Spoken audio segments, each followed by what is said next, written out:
Welcome to Shorty SuperCoach and welcome to another player profile.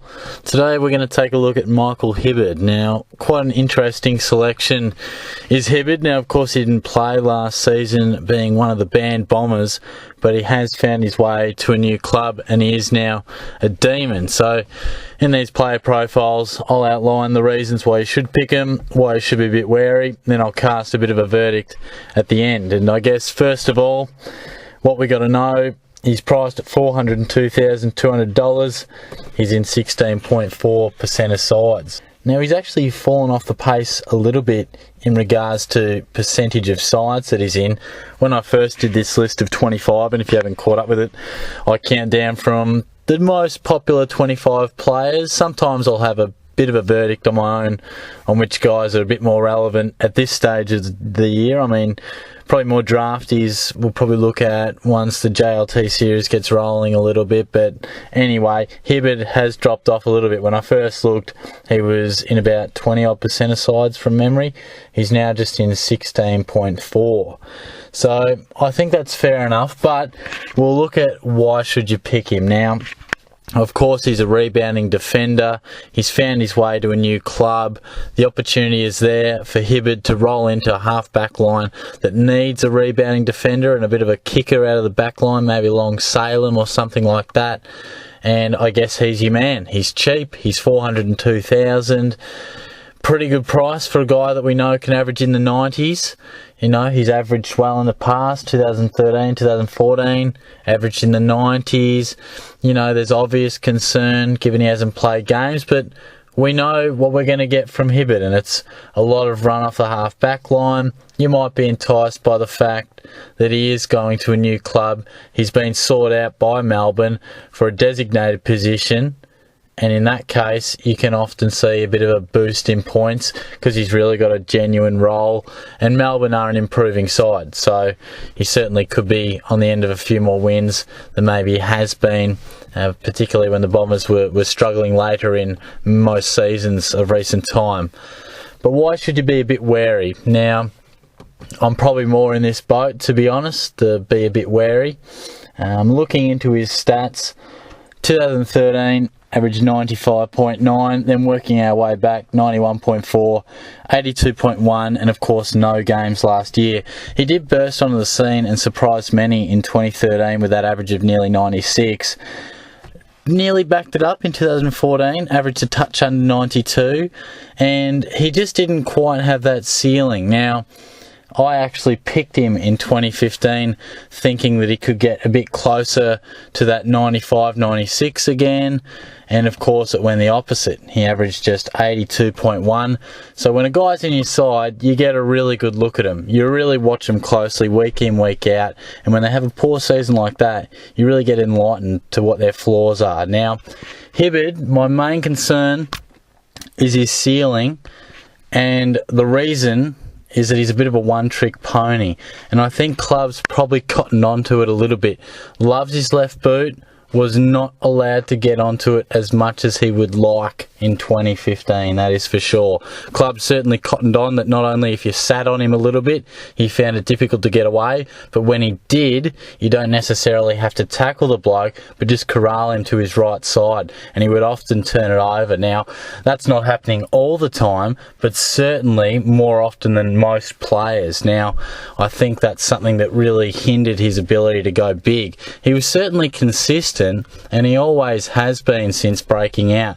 He'll always give you your 80s or 90s and the odd 110, 120 when he really gets off the chain and kicks a goal from outside 50. But I feel now that they've probably worked him out a little bit. He's your classic run-off half-back, handball receive, deliver by foot. He doesn't give you much else, and I remember watching him when he was playing real good footy. He just kept going and going, and he almost found it hard to not score 90. But my fear is that clubs have probably cottoned on a little bit, not to mention the fact that he hasn't played in so long at AFL level. That concerns me. At $402,000, he's not quite a bargain. You know, he's not going to make you $200,000. I feel if you're picking him, he's probably a guy that you're going to look to have in your side for a real amount of time. you're hoping he turns into a keeper. I mean, that's what you're hoping. You know, if you're trying to make money, then you're looking at guys backward of 350, closer to 250, 300. So, particularly in the back line, I know there's a few good options. We've spoken about Laird, Adams, not to mention your obvious in Shaw and Doherty.